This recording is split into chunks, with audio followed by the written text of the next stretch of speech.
Hello বন্ধুরা, আমি আবার এলাম আরেকটা ভিডিও নিয়ে। অবশ্যই সাবস্ক্রিপশন বাটনটা প্রেস করবেন। তো আজকে আমার যেটা বিষয় সেটা হলো এই বাংলাদেশ 2024-এর যে বিপ্লবটা হলো, এটার মোটামুটি একটা যে বিশ্লেষণ করা। আমি যতটুকু জেনেছি বুঝেছি ওরই উপর দাঁড়িয়েই বিশ্লেষণটা করা। এরকম না যে এটাই একমাত্র পূর্ণাঙ্গ বিশ্লেষণ, হয়তো আরো অনেক ধরনের বিশ্লেষণ হতে পারে, কিন্তু আমার চোখে যতটুকু ধরা পড়েছে ততটুকু আমি আমার এই ভিডিওতে প্রকাশ করছি। বাংলাদেশের যে বিপ্লবটা হলো, এতে কয়েকটা জিনিস বেশ কমন, সেটা অন্যান্য অনেক বিপ্লব অথবা যে বিদ্রোহের ক্ষেত্রেই হয়। অনেক ধরনের গণ অভ্যুত্থানেই আমরা এগুলো দেখে থাকি। অনেক মানুষই বলছে যে এটা ঠিক যে বিপ্লব বলা যায় না, এটা একটা গণ অভ্যুত্থান। তো আমরা একটু দেখি যে সত্যি এই যেটা বাংলাদেশে হলো সেটাকে আমরা বিপ্লব বলতে পারি নাকি গণ অভ্যুত্থান বলবো। কি কি নতুন ধরনের ইনগ্রেডিয়েন্টস আছে আর কি কি পুরনো ইনগ্রেডিয়েন্টস আছে, এবং এর থেকে আমরা কি বুঝতে পারি। আচ্ছা, প্রথম যে জায়গাটা আমি বলবো সেটা হলো এই বিদ্রোহটা মূলত একটা ফ্যাসিস্ট সরকার, অথবা ফ্যাসিস্ট না বলে আরো ভালো করে বলা যায় যে নন ইলেক্টেড একটা গভর্নমেন্ট, একটা ওয়ান পার্টি রুল, যেটা প্রায় 15 বছর চলেছে ঠিকঠাক ইলেকশন না করে। সে 15 বছর চলেছে এবং তার পপুলারিটি প্রচণ্ড কমে যত গেছে সে তত ইলেকশন করতে ভয় পেয়েছে। অপোজিশন পার্টি কন্টেস্ট করেনি, এরকম একটা অবৈধ ইলেকশন করে সে টিকে গেছে বলে সে মানুষের কাছে আনপপুলার ছিল এবং মানুষ তাকে সরিয়ে দিয়েছে। এটা খুব কমন, এটার মধ্যে নতুনত্ব কিছু নেই। আরেকটা যেটা গুরুত্বপূর্ণ সেটা ইন্ডিয়ান হেজিমনির বিরুদ্ধে। এখন একটা অপেক্ষাকৃত ছোট দেশ থাকলে, পাশে একটা অপেক্ষাকৃত বড় দেশ থাকলে, in terms of land and money and human resource যদি থাকে, তাহলে সাধারণত এক ধরনের সেই অপেক্ষাকৃত বড় দেশটা সাধারণত হেজিমনিক ডিজাইন চালায় এবং এর বিরুদ্ধে বিদ্রোহ হয়। এটাও খুব কমন। সুতরাং ইন্ডিয়ার হেজিমনির এগেনস্টে যে বিদ্রোহটা হয়েছে, অথবা যে আমি যেটাকে বলছি কিনা যে গুজরাটি হিন্দি সাম্রাজ্যবাদের বিরুদ্ধে যে বিদ্রোহটা হয়েছে, সেটার মধ্যে নতুন কোনো এলিমেন্ট নেই। কিন্তু আরেকটা যেটা গুরুত্বপূর্ণ জায়গা সেটা হলো যে গ্লোবাল ইকোনমির কন্ডিশন। আজকের গ্লোবাল ইকোনমির কন্ডিশনটা কিন্তু অনেক দিন হয়ে গেল ঠিকঠাক ভালো যাচ্ছে না, এবং আমরা বহু জায়গাতেই গ্লোবাল ইকোনমির কন্ডিশন খারাপ বলেই নানা ধরনের যে বিদ্রোহ হয়তো আমরা ভবিষ্যতেও দেখব, এবং টুকটাক আরও কিন্তু এর মধ্যে বিদ্রোহ হয়েছে, হয়তো সেগুলো এতটা কার্যকর হয়নি, কিন্তু অনেক জায়গাতেই চেষ্টা হয়েছে, এবং এই চেষ্টাটার বুনিয়াদ কিন্তু হয়তো খুব খারাপ একটা ইকোনমিক কন্ডিশনের মধ্যে লুকিয়ে আছে। এবার আমরা একটু বুঝে দেখার চেষ্টা করি যে কখন ইকোনমিগুলো কেমন ছিল। তো after the second world war, অর্থাৎ 1945-এর পর থেকে প্রথমেই আমরা বলতে পারি যে ইকোনমিক ফেজটা ছিল 1945 থেকে শুরু করে 1969 পর্যন্ত, অর্থাৎ কিনা 40s-এর শেষটা আর হলো 50s আর 60s। এই সময় পৃথিবীর সবচেয়ে হাইয়েস্ট গ্রোথ রেট দেখেছে in the history of the mankind. তখন মানুষ অত্যন্ত গরিব ছিল, অধিকাংশ জায়গাতে কৃষি নির্ভর ছিল, কৃষিতেও ঠিকমতো যে ফার্টিলাইজার অ্যাপ্লিকেশন হতো না,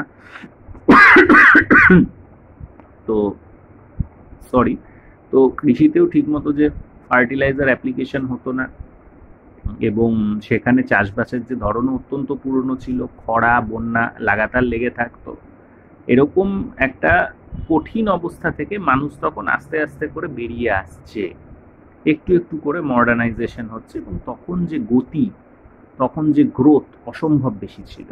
শুধু তাই না, তখন একদিকে গ্রোথও ছিল, আবার পুরনো দিনের যে ভালো জিনিসগুলো সেগুলোও কিন্তু রয়ে গেছিল। যেমন ধরা যাক যে যৌথ পরিবার, ধরা যাক যে আপনার হলো গিয়ে যে এনভায়রনমেন্ট, সবই কিন্তু মোটামুটি অটুট ছিল, এবং আস্তে আস্তে করে গ্রোথ হচ্ছিল, ইন্ডাস্ট্রিয়ালাইজেশন হচ্ছিল, এবং মানুষ ওই সময় যারা জন্মেছে, ওই সময় যারা বড় হয়েছে, তারা কিন্তু খুব অপটিমিস্ট হয় এই জন্যে, যে তাদের ধারণা ছিল আমাদের সময়টা খুব সুন্দর, ভবিষ্যৎটাও সুন্দর হবে। কিন্তু এই ধারণাটা সম্পূর্ণভাবে ভুল প্রমাণিত হলো যখন 1970-এর দশকে এলো। 70 আর 80-র দশকে আমরা দেখতে পেলাম যে ভয়ঙ্কর একটা স্ট্যাগনেশন গ্রিপ করেছে সমাজকে, এবং এই স্ট্যাগনেশনের ফলে যেটা হচ্ছে যে সমস্ত যে এমপ্লয়মেন্ট কমে যাচ্ছে, আনএমপ্লয়মেন্ট বেড়ে যাচ্ছে। এছাড়াও মনে রাখা দরকার, অলরেডি 45-এ যতটা খারাপ কন্ডিশন ছিল মানুষের, 70-এ এসে ততটা খারাপ কন্ডিশন না। অতএব 1945-এ একটু ভালো হলেই যে আনন্দটা হতো, 70-এ এসে অনেকটা ভালো হলেও ততটা আনন্দ আর লাগতো না। তার মানে আপনার যখন হয়তো যে 20 টাকা ইনকাম, তখন যদি দুম করে আপনার 40 টাকা হয়ে যায়, আপনার 100% বেড়ে গেল, খুব আনন্দ হবে। কিন্তু আপনার যখন অলরেডি কিনা যে 200 টাকা ইনকাম হয়ে গেছে, তখন যদি 100 টাকাও বাড়ে, তাহলেও কিন্তু মাত্র আপনার রাইজ হলো 50%। তো সুতরাং তখন কিন্তু আর ততটা আনন্দ হবে না, তাই না? এইটা একটা এটা একটা জায়গা। এছাড়াও যে মানে যে গ্রোথটাও কমে যায়, তাহলে বোঝাই যাচ্ছে কতটা খারাপ সিচুয়েশন তৈরি হয়। বিভিন্ন জায়গায় বিভিন্ন রকমের সমস্যা দেখা দেয়। এরপর আমরা আসি 1990-এর দশকে, তখন কিনা যে গ্লোবালাইজেশনের যুগ, এবং সেই সময় কিন্তু 1970 বা 80-র দশকের থেকে বেটার গ্রোথ পায়, কিন্তু 1945 থেকে 69-এর মতো অতটা ভালো গ্রোথ পায় না। একটা মিডল, এই দুটোর একটা মিডল অবস্থায় চলে 1990 থেকে 2008 সাল পর্যন্ত অর্থনীতিতে, মোটামুটি ভালো। এবং এই সময় গ্লোবালাইজেশনের জন্য মানুষ অনেক বেশি, অর্থাৎ যে প্রথম বিশ্ব আর তৃতীয় বিশ্বের যে গ্যাপটা কমতে শুরু করে, কারণ অনেক বেশি ইজিলি ক্যাপিটাল আদান প্রদান হতো, অনেক ইজিলি তোমার হলো যে গুডস অ্যান্ড সার্ভিস আদান প্রদান হতো। এমনকি আগের থেকে অনেক বেশি কিন্তু যে লেবারাররা যে মাইগ্রেট করারও সুযোগ পাচ্ছিল এক দেশ থেকে, বিশেষ করে তৃতীয় বিশ্ব থেকে প্রথম বিশ্বে। ফলে সব মানুষ সব কিছু জানতে পারতো, ইনফরমেশন ফ্লো বেড়ে গেল, এরকম একটা কন্ডিশন। কিন্তু 2008-এর ক্রাইসিসের পর থেকে আবার কিন্তু কন্ডিশনটা খারাপ হতে শুরু করে, এবং এই যে গ্লোবাল ট্রেড বেড়েছিল সেটা কমে যায়। গ্লোবাল ক্যাপিটাল ফ্লোজ এখনও 2008-এর স্তরে পৌঁছতে পারেনি 2024-এও। এবং অল ওভার একটা যে স্ট্যাগনেশন আস্তে আস্তে করে যে গ্রিপ করে, এর সঙ্গে যুক্ত হয় চীনের উত্থান, যার ফলে আমেরিকা সেই উত্থানকে আটকাতে লাগাতার এসব যে ট্রেড ওয়ার, তারপর যে টেকনোলজি ওয়ার, ইনভেস্টমেন্ট ওয়ার, এগুলো শুরু করে। এবং এটার ফলে যেটা হয় যে বিশ্ব অর্থনীতির যে স্বাধীন চলাচল of goods and service and capital, এগুলো ব্যাহত হয়। এবং সবচেয়ে বড় ভাইটাল জায়গা হলো যে পশ্চিম দুনিয়াতে একটা কিনা যে লো বার্থ ক্রাইসিস আস্তে আস্তে যে গ্রিপ করে 50 বছর ধরে, এবং তার ফলে পশ্চিম দুনিয়ার যারা নেটিভ, যে শ্বেতাঙ্গ মানুষরা, ওরা মনে করতে শুরু করে যে আমরা আস্তে আস্তে মাইনরিটি হয়ে যাচ্ছে, এবং প্রচুর ইমিগ্রেন্টরা ঢুকে পড়ছে। ইমিগ্রেন্ট ছাড়া তো দেশ চলছে না, কারণ তাদের বার্থ রেট কম বলে, তাদের যে ইয়াং যে শ্রমশক্তি কম, তৃতীয় বিশ্ব থেকে লোক আনতে হচ্ছে, এবং তাদেরকে স্বীকার করতে চাইছে না সাধারণ যে নেটিভ হোয়াইটরা। এবং এটা নিয়ে একটা ক্ল্যাশ 2014 সালের পিউ রিসার্চ সেন্টার একটা পাবলিশ করে একটা রিপোর্ট। তাতে ক্লিয়ারলি বলে দেওয়া হয় যে 2040 সালে গিয়ে আমেরিকার শ্বেতাঙ্গ ডমিনেটেড কোনো জায়গা থাকবে না, অর্থাৎ শ্বেতাঙ্গদের সংখ্যা হলো 50%-এর যে নিচে চলে যাবে। এটা ফ্রান্স, জার্মানি, ইউকে সবার জন্য সত্যি। এবং এটা একটা বলা যায় যে শ্বেতাঙ্গদের মধ্যে একটা প্রচণ্ড প্রভাব তৈরি করে। এবং এর ফলে আমরা দেখি যে ট্রাম্প 2016 সালে যেতে, এছাড়াও যে লাপেন আপনার যে ফ্রান্সে বিশালভাবে জয়ী হয়, কিছুদিন আগে যে ইউকেতে anti Muslim and anti migrant যে রায়ট হয়ে গেল। তো তো স্বাভাবিকভাবেই যেটা হয় সেটা হলো যে বোঝাই যায় যে অর্থাৎ তৃতীয় বিশ্ব থেকে প্রথম বিশ্বে যাওয়ার যে রাস্তাটাও আস্তে আস্তে বন্ধ হতে শুরু করেছে, কারণ পশ্চিমের গভর্নমেন্ট আর আগের মতো অ্যালাউ করছে না। এরকম একটা কন্ডিশনে আমরা বাংলাদেশে জেনজিকে দেখলাম মূলত বিদ্রোহটা করতে এবং বিপ্লবটা করতে। আমি প্রথমেই যেটা বলবো, এটা নাম্বার 1 যেটা গুরুত্বপূর্ণ ক্যারেক্টার, যেটা অন্য কোথাও ছিল না, সেটা হলো এক্ষেত্রে কিন্তু জেনজির নেতৃত্বে পুরো আস্ত একটা বিদ্রোহ অনুষ্ঠিত হয়েছে। অর্থাৎ জেনজি এখানে লড়েছে, মরেছে। এবং অন্যান্য জেনারেশনগুলো যারা হয়তো তার থেকে মানে বড়, অর্থাৎ কিনা জেন ওয়াই, আপনার হলো গিয়ে যে জেন এক্স এবং কিনা যে বুমার, যারা ক্ষমতায় আছে, ওরা কিন্তু এটা স্বীকার করে নিল, হ্যাঁ জেনজির নেতৃত্বে একটা বিদ্রোহ হয়েছে এবং জেনজির কাছ থেকে আমাদের শিখতে হবে। সো এটা কিন্তু পৃথিবীতে খুব একটা ইউনিক ঘটনা। এবং আমার কিন্তু মনে পড়ছে না যে যে বিশ্বের ইতিহাসে এরকম কোনো ঘটনা ঘটেছে বলে। তো অর্থাৎ যেখানে কিনা ছোটদের যে বিপ্লব, একটা পলিটিক্যাল অ্যাক্টিভিটির যে নেতৃত্ব বড়রা মেনে নিয়েছে।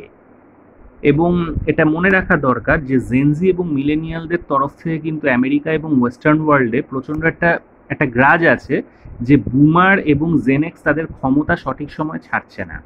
এবং তার একটা কারণ আমরা একটা রিফ্লেকশন আমরা এখানে দেখতে পাই যে আমেরিকাতে যারা কিনা পেনশনের টাকা পায়, সেই পেনশনের টাকা অনেক বেশি রাদার দেন যে নতুন জেনারেশনের সবে চাকরি করছে। এবং এটার ফলে কিন্তু একটা প্রচণ্ড বৈষম্য তৈরি হয়েছে আজকের যুগে, যেটা কিনা হলো গিয়ে যে জেনারেশন ওয়াইজ, অর্থাৎ যে বুমারদের হাতে বিপুল টাকা, সে তুলনায় অনেকটাই কম টাকা হলো গিয়ে যে জেনেক্সের কাছে, আর তার থেকে অনেক কম হলো মিলেনিয়াল অথবা জেন ওয়াইদের কাছে। আর যে জেনজি তো এত একেবারে ক্ষুব্ধ, তাদের নাকি কিছুই নেই। তো এই যে একটা ক্ষোভ, এই ক্ষোভটা কিন্তু ইউএসএতে আছে, কিন্তু ইউএসএতে কিন্তু সেটা কিন্তু বিপ্লবে পর্যবসিত হয়নি। সেরকমই যে ইউরোপেই ক্ষোভটা আমরা জানি, কিন্তু সেটা কিন্তু বিপ্লবে পর্যবসিত হয়নি। কিন্তু Gen Z for the first time বাংলাদেশে কিন্তু বিপ্লব করে দেখালো। So it is the first of the Gen Z revolution বলা যেতে পারে। কিন্তু আরও গুরুত্বপূর্ণ হলো এটা হয়তো যে ম্যানকাইন্ডের ইতিহাসেই প্রথম যেখানে কিনা অপেক্ষাকৃত ছোটদের নেতৃত্বে বড়রা এলো।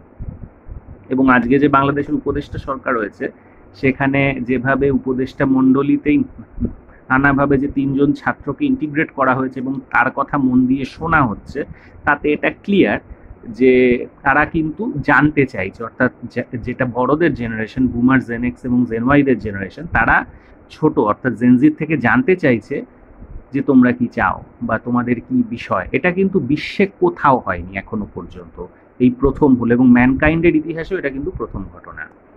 বাঙালি হিসেবে আমি অবশ্যই গর্বিত, এবং আমি বাঙালি বলে এটাকে বাড়িয়ে বলছি না, আমি এটা সত্যি ঘটনা, সেই জন্য আমি বলছি। এটা কিন্তু অনেকে খেয়াল করেনি। যাই হোক, এটা হলো গিয়ে যে জেনজির প্রথম যে জায়গাটা আমি বললাম যে এটা হলো যে জেনজির নেতৃত্বে। এবার এই যে জেনজি করলো, এর হয়তো একটা কারণ লুকিয়ে আছে যে ডেমোগ্রাফিতে। পৃথিবীর বহু জায়গাতেই কিন্তু জেনজিরা মাইনরিটি, কারণ যেহেতু বললাম যে লো বার্থ হয়েছে, দীর্ঘদিন ধরে 2.1-এর নিচে ফার্টিলিটি রেট চলেছে, সেজন্য আগের জেনারেশন থেকে কিন্তু পরের জেনারেশনটার সংখ্যা কম হয়েছে। সুতরাং 1970 সাল থেকে যেহেতু বহু দেশেই 2.1-এর নিচে চলে গেছে, সেসব দেশেই কিন্তু আমরা দেখতে পাচ্ছি যে জেনজির সংখ্যা কিন্তু যে জেনওয়াইয়ের আপনার যেই এনওয়াই অথবা কিনা যে মিলেনিয়ালদের থেকে কম, আবার মিলেনিয়ালদের সংখ্যা কিন্তু জেনেক্সের থেকে কম। তো এই জায়গাটায় কিন্তু বাংলাদেশের একটা এক্সট্রা এজ বলবো ওভার দ্য ওয়েস্টার্ন ওয়ার্ল্ড, যেখানে কিন্তু জেনজির সংখ্যাটা ভালো আছে, কারণ তার আগের জেনারেশনটা অবধি কিন্তু যে 2 to 3 গ্রোথ রেট ছিল, এখন অবশ্য 1.99-এ নেমে গেছে বাংলাদেশের টোটাল ফার্টিলিটি রেট, বাট 2.1-এর ওপরে ছিল অনেক দিনই। তো এই জন্যে জেনজির সংখ্যাটাও ভালো আছে। তো এটা একটা বড় কারণ কিন্তু বিদ্রোহের। আচ্ছা, এছাড়াও জেনজির বিদ্রোহ করার একটা বেসিক কারণ অবশ্যই হলো আধুনিক যে প্রযুক্তি। আমরা যেহেতু এটা একদিকে যেমন আমরা দেখতে পাচ্ছি যে গ্লোবাল ইকোনমির হাল খুব খারাপ, এবং সেই জন্যে সেখানে সেভাবে এমপ্লয়মেন্ট নেই, সেভাবে গ্রোথ নেই, কিন্তু অন্যদিকে কিন্তু ইউটিউবে ভিডিও করে নানা ধরনের ইনকাম কিন্তু অল্প বয়সী জেনজিরা করতে শুরু করেছে। অন্যদিকে কিন্তু নানা ধরনের অপরচুনিটিস সেখানে খোলা হয়েছে, জেনজি খুব খোলা ইনফরমেশন পেতে পারে। তো এগুলো কিন্তু সম্পূর্ণ যে নতুন জিনিস, অর্থাৎ একদিকে জেনজির কাছে কিন্তু হঠাৎ করে কিছু জেনজির কাছে বিশাল পরিমাণে কিন্তু যে টাকা পয়সা এসেছে, যেটা আগের জেনারেশন কল্পনাও করতে পারতো না, এত অল্প বয়সে এত টাকা করা যায়। সবার নয়, কারো কাছে। আবার এমন অনেক জেনজি আছে যে তারা হয়তো টাকা ইনকাম করছে না কোনো একটা ভিডিও করে সোশ্যাল মিডিয়াতে, কিন্তু তারা জিনিসটা এনজয় করছে, অতএব সে আছে। অর্থাৎ পয়সার থেকে সে তার জীবনের প্রতিটা মুহূর্ত এনজয় করছে, সেটাকে সে বেশি গুরুত্ব দিচ্ছে। এটাও কিন্তু জেনজির একটা নিজস্ব একটা ক্যারেক্টারিস্টিক্স। আরেকটা হলো জেনজির যেটা আরেকটা ক্যারেক্টারিস্টিক্স, যে সেটা হলো যে সে অনেক বেশি তোমার কি বলো যে সে কিন্তু অনেক বেশি পরিমাণে যে টেকনোলজির সঙ্গে অ্যাটাচড, এবং এটার জন্য কি হয়, সে কিন্তু নতুন ইনফরমেশন ইজিলি নিতে পারে। যেটা কিন্তু আগের জেনারেশনগুলো পারতো না। আগের জেনারেশনগুলোকে আপনার হিস্ট্রি বইতে যা পড়াতো সেটাই পড়তো, খুব বেশি হলে হয়তো কোনো একটি পলিটিক্যাল পার্টি থেকে কিছু পড়ালো সেটাই পড়তো। এখন কিন্তু আর সেদিন নেই। এখন কিন্তু আপনাকে যদি যদি কিনা কোনো একটা সরকার কিছু পড়ায়, আপনি কিন্তু কাউন্টারটাও ইন্টারনেট থেকে পেয়ে যাবেন। কোনো একজন মানুষ, সে যদি নোবেল লরিওটো হয়, সে কিছু বলে, আপনি কিন্তু ওর যে কাউন্টার আর্গুমেন্টগুলো ইজিলি ইন্টারনেট থেকে পেয়ে যাবেন। হয়তো স্টাডিটা সুপারফিশিয়াল হয়, কিন্তু মোটামুটিভাবে একটা কথা কিন্তু বলে দেওয়া যায়। সুতরাং এই জেনজির কাছে কিন্তু অ্যাকচুয়ালি ইনডক্ট্রিনেটেড নয় এই জেনজি, আগের জেনারেশনগুলোর মতো। হয়তো মিলেনিয়ালটাও ততটা ইনডক্ট্রিনেটেড হয়নি, কিন্তু মিলেনিয়াল যেটা হয়েছিল, একটা হলো গিয়ে যেই মধ্যবর্তী অবস্থানে ছিল। একদিকে তার আগের জেনারেশন অব্দি ইন্ডক্ট্রিনেশন চলেছে, অতএব ইন্ডক্ট্রিনেশনের কিছু প্রভাব ছিল। আবার ইনফরমেশন ফ্লোটাও সবে সবে আসছে, পুরোপুরি আসেনি, এত চিপ ইন্টারনেট আসেনি মিলেনিয়ালদের আমলে, অ্যাটলিস্ট ওদের অল্প বয়সে। সেই জন্য কি হয়েছে, তারা কিন্তু ফ্রি ফ্লো অফ ইনফরমেশনটা সেভাবে গ্যাদার করতে পারেনি এবং ইনফরমেশনটাকে প্রসেস করতে পারেনি। এবার একটা কথা সবসময় পুরনো জেনারেশনরা মনে করতো, হতে পারে আমাদের ইন্ডক্ট্রিনেটেড বলেই আমরা ভালো মুভমেন্ট করতে পারি, আমরা ইউনাইটেড হয়ে একটা কালেকটিভ অ্যাকশন নিতে পারি, কারণ আমরা একটা কোনো বিশেষ বিষয় ইন্ডক্ট্রিনেটেড। এবং যে মিলেনিয়ালরা কিন্তু এই সমস্যাটায় পড়েছিল, মিলেনিয়ালরা একদিকে ইন্ডক্ট্রিনেটেড জিনিসটাও শিখতো, আবার অন্যদিকে ফ্রি ফ্লো অফ ইনফরমেশনও ততটা ছিল না। ফলে তারা না ইন্ডক্ট্রিনেটেড হয়ে পুরোপুরিভাবে কালেকটিভ মুভমেন্ট করতে পারতো, না তারা ফ্রি ফ্লো অফ ইনফরমেশনকে প্রসেস করতে পারতো। কিন্তু জেনজি কিন্তু ফ্রি ফ্লো অফ ইনফরমেশনকে প্রসেস করতে পেরেছে। এই ফ্রি ফ্লো অফ ইনফরমেশনকে প্রসেস করারই পরিণতি হলো আমরা দেখতে পেলাম জেনজি, মানে বাংলাদেশের জেনজি, সেখানে একদিকে সার্জিল বলে যে ছেলেটি আছে, তাদের কিনা কোঅর্ডিনেটর, ইম্পর্টেন্ট স্টুডেন্ট কোঅর্ডিনেটর, সে যখন কথা বলছে খানিকটা ইসলামিস্টদের মতো কথা বলছে, সে কোরআন হাদিসের রেফারেন্স টেনে কথা বলছে। অন্যদিকে যে নাহিদ বলে যে ছেলেটি আছে, ওর কথা যখন শুনছি, সে কিন্তু অনেকটা মূলত কিনা যে লেফটিস্টদের মতো কথা বলছে, সোশ্যালিস্টদের মতো কথা বলছে, এবং কিছুটা হলো যে কার্ল মার্কসের কথা তুলছে। এবার এর মানে কিন্তু এই জেনারেশনটা এরকম অনেকে আছে, কেউ কেউ হয়তো ইসলামিস্ট, কেউ কেউ হয়তো লেফটিস্ট, কেউ কেউ হয়তো মার্কসিস্ট, কেউ কেউ হয়তো ন্যাশনালিস্ট, কেউ কেউ ইন্টারন্যাশনালিস্ট, কিন্তু তার দ্বারা কেউ ইন্ডক্ট্রিনেটেড নয়। তারা প্রত্যেকেই প্রত্যেকটা পড়া পড়ে এবং তারা মনে করে কোনো কথাই আলটিমেট নয়, কারণ সমস্ত ইনফরমেশনই তো তার কাছে আছে। হ্যাঁ, তার হয়তো কোনো একটা দিকে বায়াস আছে, কিন্তু সে আরেকটা মতবাদকে পুরোপুরি অস্বীকার করে না। ধরা যাক, আমি ধরে নিলাম যে জোসেফ স্টালিনের সপক্ষে এবং বিপক্ষে লোক থাকতো আগেকার দিনে। কোনো কোনো লোক বলতো না, স্টালিন ছিল সেই জন্যই না সোভিয়েত ইন্ডাস্ট্রিয়ালাইজেশন হয়েছে এবং সেই জন্যই না হলো গিয়ে নাজি জার্মানিকে হারানো গেছে, চীনে কমিউনিস্টরা এসছে এবং আলটিমেটলি সোভিয়েত একটা পাওয়ার হয়েছে যে কিনা বহু জায়গায় আমেরিকাকে টক্কর দিয়ে বহু দেশকে হলো গিয়ে যে ইউরোপিয়ান কলোনিয়ালিজমের হাত থেকে উদ্ধার করেছে, ইনক্লুডিং হয়তো যে বাংলাদেশও একটা। মনে রাখা দরকার, বাংলাদেশের স্বাধীনতার ক্ষেত্রে কিন্তু সোভিয়েটের যে 3টে veto in UN social council খুব ইম্পর্ট্যান্ট ছিল। তো স্টালিন খুব ভালো মানুষ, তাকে ছাড়া চলবে না। আবার অন্যদিকে আছে, স্টালিন তো প্রচুর মানুষকে হত্যা করেছে, ইন্ডাস্ট্রিয়ালাইজেশন করতে গিয়ে এন্টার কুলাকের, মানে যে মিডল ক্লাস ফার্মারদের উচ্ছেদ করে ছেড়ে দিয়েছে। এছাড়াও তার পলিটিক্যাল অপোজিশনকে সে খুন করেছে। তো সে তো ভীষণ খারাপ। এবারে আগেকার দিনে যেটা হতো যে একজন এক রকমের বই পড়তো আর একজন আরেক রকমের বই পড়তো, কিন্তু আজকের দিনের যে জেনারেশন জি, হয়তো সবাই বই পড়ে না, কিন্তু মোটামুটি ইন্টারনেট দেখে সে সপক্ষে বিপক্ষে দুটো মতবাদই জেনে নেয়, ফলে তাকে ইন্ডক্ট্রিনেট করা যায় না। এবার ইন্ডক্ট্রিনেট করা না গেলে সে কি তাহলে মানে ইন্ডক্ট্রিনেটেড করা না গেলে সে কি তাহলে একটা কালেকটিভ অ্যাকশন নিতে পারে না? মিলেনিয়ালদের দেখে আমাদের মনে হতো, মানে আমাদের জেনারেশনকে দেখে মনে হতো হ্যাঁ তারা বোধহয় কালেকটিভ অ্যাকশন নিতে পারে না, কারণ তারা ইন্ডক্ট্রিনেটেড নয়। কিন্তু জেনজি বুঝিয়ে দিচ্ছে যে না, বিভিন্ন ইনফরমেশন নিয়ে প্রসেস করে এদিক ওদিক একটু বায়াস থেকেও একই কালেকটিভ অ্যাকশন নেওয়া যায়, এটা ভীষণ ইম্পর্ট্যান্ট। অর্থাৎ জেনজি কিন্তু ইনফরমেশন নানা দিক থেকে নিয়ে সেটাকে প্রসেস করতে শিখে গেছে, এবং জেনজি পারে ইসলামিস্ট, কমিউনিস্ট, সোশ্যালিস্ট, লিবারাল সবাইকে এক প্ল্যাটফর্মে থেকেই একটা লড়াই করতে। এটা কিন্তু আগের জেনারেশনগুলো করতে পারতো না। এবং এখানেও আমি দেখলাম আগের জেনারেশনের লোকেরা কিন্তু, বিশেষ করে বাংলাদেশের মানুষরা বেশ তাজ্জব বনে গেছে, এটা কি করে হলো। শুধু তাই না, এমনকি ক্লাসের দিক থেকেও আমরা দেখলাম 18 তারিখের পরে কিন্তু প্রাইভেট ইউনিভার্সিটির ছেলে মেয়েরা এসে আন্দোলনটাকে ধরলো। যখন প্রায় 6 জনকে কিডন্যাপ করা হয়ে গেছে, আন্দোলন বুঝি শেষই হয়ে গেল মনে হচ্ছে, তখন কিন্তু বড় লোকের ছেলেরা প্রাইভেট ইউনিভার্সিটি থেকে এসে খেলাটাকে ধরলো, পুরো মুভমেন্টটা চালালো। তার মানে ওই যে গরিব, মানে সবার আগে যে নিম্ন মধ্যবিত্ত অথবা কিনা যে মধ্যবিত্ত ছেলেরা লড়েছিল, সে জায়গায় উচ্চ মধ্যবিত্ত ছেলেরাও কিন্তু তার সঙ্গে নিজে কানেক্ট করতে পারছে। এই যে কানেক্ট করতে পারছে, এটা আগের জেনারেশন করতে পারতো না। সেখানে ক্লাস সরাসরি খুব যে ডিস্টিংক্ট ছিল, তাহলে ক্লাসটা যে কেন এতটা পরিমাণে ডিস্টিংক্ট নয়?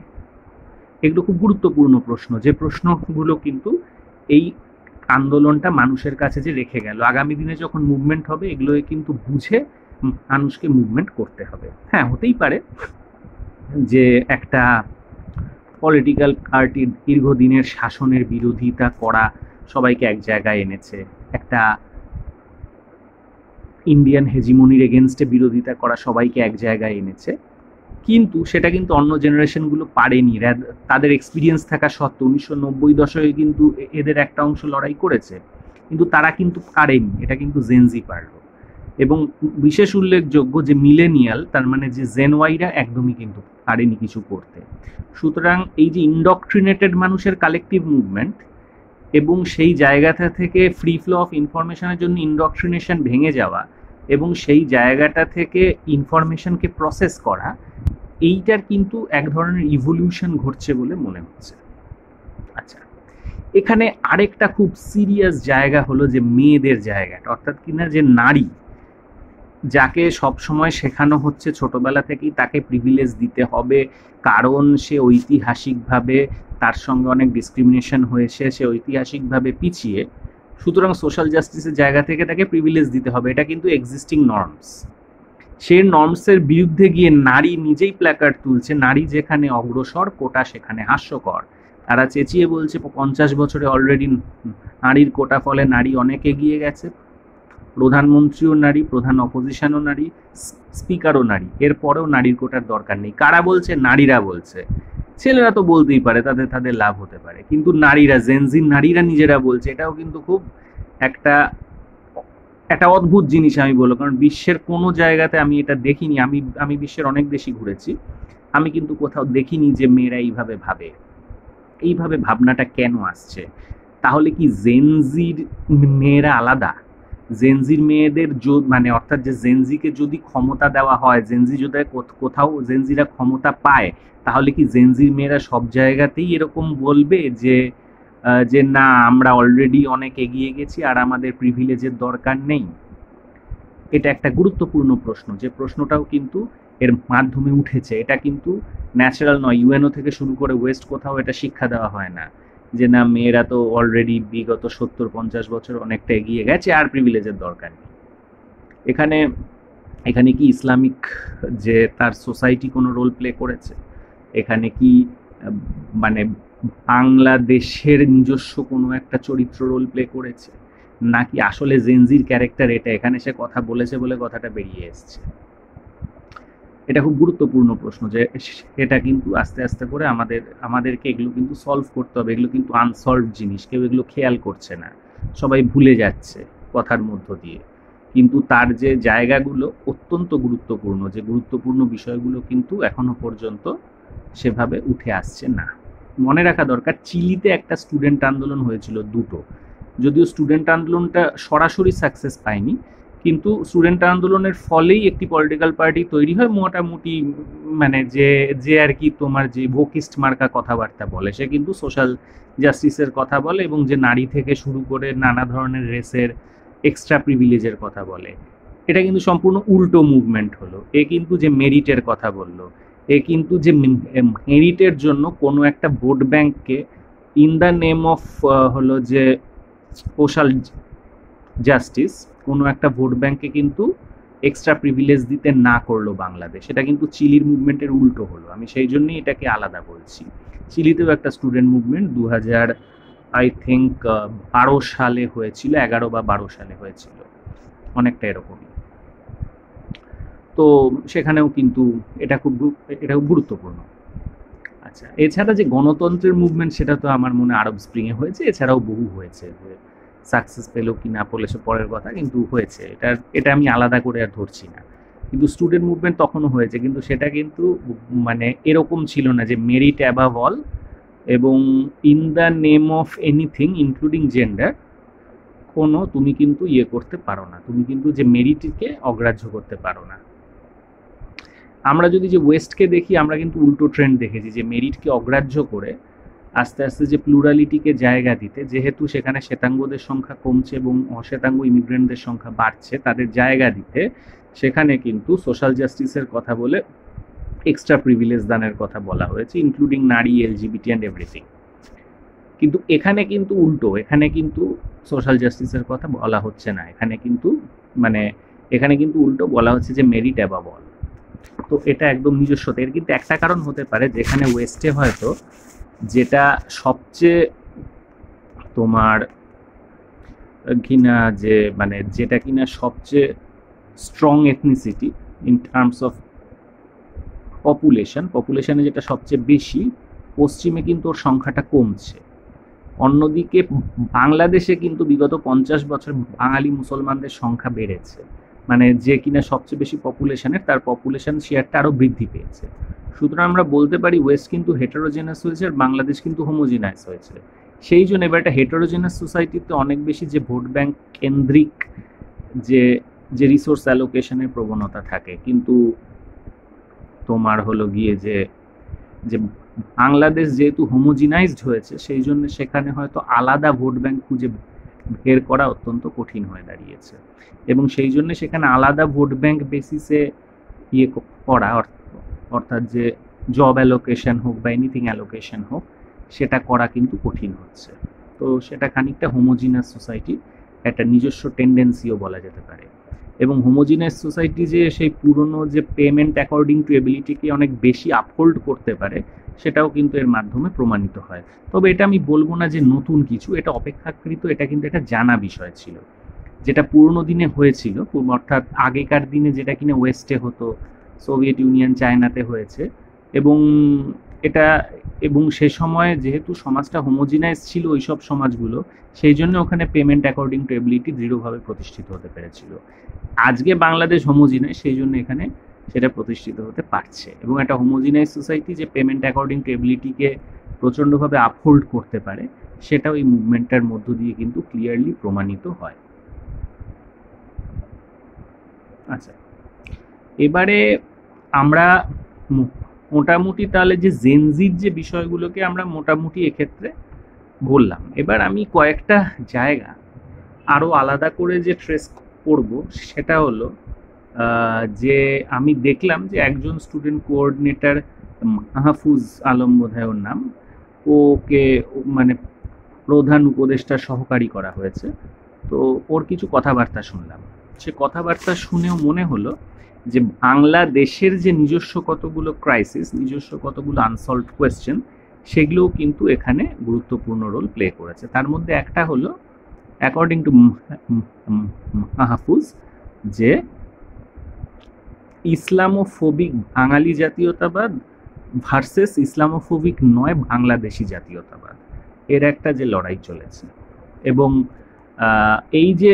এই যে লড়াই, এক্ষেত্রে তার মতে যে এটা ধরে নেওয়া ঠিক না বিপ্লবটার মধ্যে দিয়ে যে ইসলামোফোবিয়াকে আমরা পুরোপুরি হারাতে পেরেছি, কারণ কারণ আওয়ামী লীগের সাপোর্টাররা এখনও তো রয়ে গেছে। আমরা যদি আওয়ামীকে ব্যানও করে দিই, তবু তারা যে রয়ে যাবে। কাছে ইসলামোফোবিয়া যে পুরোপুরি চলে গেছে তা নয়, কিন্তু আমাদের লড়াই চালিয়ে যেতে হবে, আমাদের খুঁজতে হবে যাতে এই মানুষগুলোকে এমন কিছু করা যায় যাতে তাদের মধ্যে ইসলামোফোবিয়াটা না থাকে, ইসলামের সঙ্গে যাতে তাদেরকে ইন্টিগ্রেট করা যায়।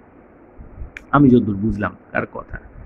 এছাড়াও আরেকটা যেটা বিষয়, সেটা হলো যেটা সে তুলেছে আমি দেখলাম, সেটা হলো যে তোমার সে মনে করছে যে বাংলাদেশ একটা রাষ্ট্র, এবং একটা রাষ্ট্রের অলওয়েজ একটা শত্রু লাগে বা আদার্স লাগে।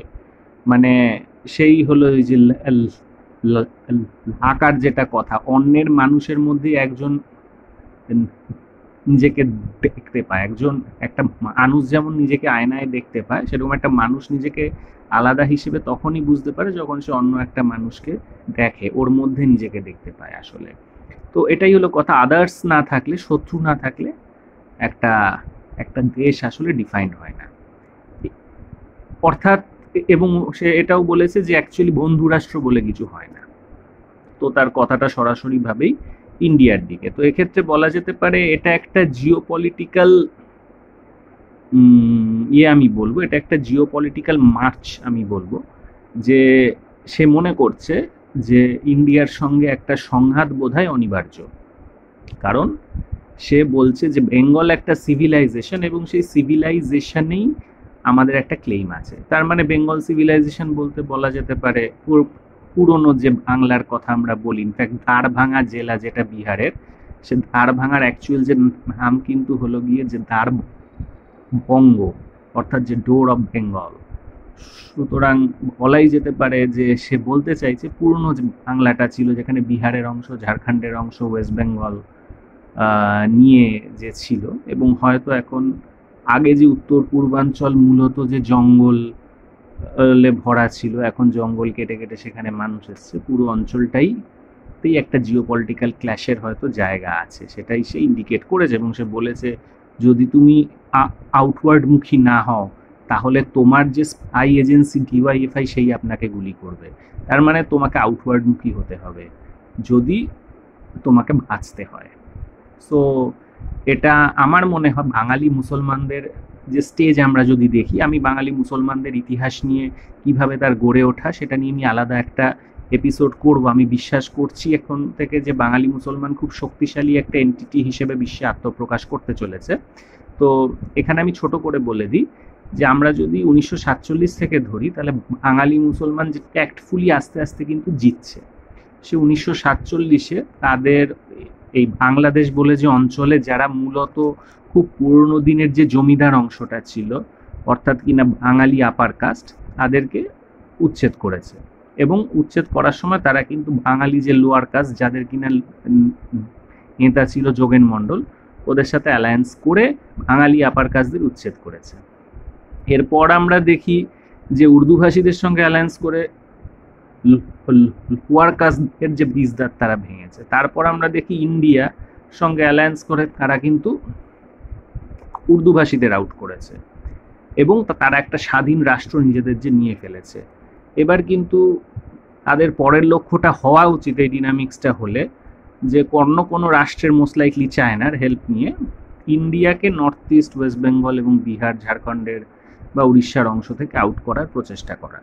এটা কিন্তু একটা ঐতিহাসিক গতি। আমি বলছি না এটাই হবে, আমি বলতে চাইছি এই গতির প্রবণতা আছে এবং আই থিঙ্ক এই প্রবণতা ধরে কিছুটা হলেও হয়তো এগোবে আগামী দিনে, এবং তার একটা ইন্ডিকেশন হয়তো মাহফুজের কথার মধ্যে আছে। তবে আমি তো মাহফুজের কথা জাস্ট এতে অনলাইনে শুনেছি, আমার কথা শেষ কথা নয়, হয়তো সে অন্য কিছু মিন করতে পারে, কিন্তু আমার ক্লিয়ারলি এটাই মনে হয়েছে এবং এটা বোধহয় জেনারেশনটার কথা। সেই জন্যই জেনারেশনটার প্রিয় হয়ে দাঁড়িয়েছে লুৎফুজ্জামান বাবর, যে নর্থ ইস্টে যে ফ্রিডম ফাইটিং অর্গানাইজেশনগুলোকে ইন্ডিয়ার এগেনস্টে অনেক অস্ত্রশস্ত্র দেওয়ার চেষ্টা করেছিল। So thank you. আজ এইটুকুই। আমি চেষ্টা করব আগামী দিনে যে বাঙালি মুসলমান কে এবং কিভাবে সে খুব শক্তিশালী একটা জাতি হিসেবে দক্ষিণ এশিয়া এবং হয়তো গোটা বিশ্বে আত্মপ্রকাশ করতে চলেছে সেটা নিয়ে। Thanks a lot.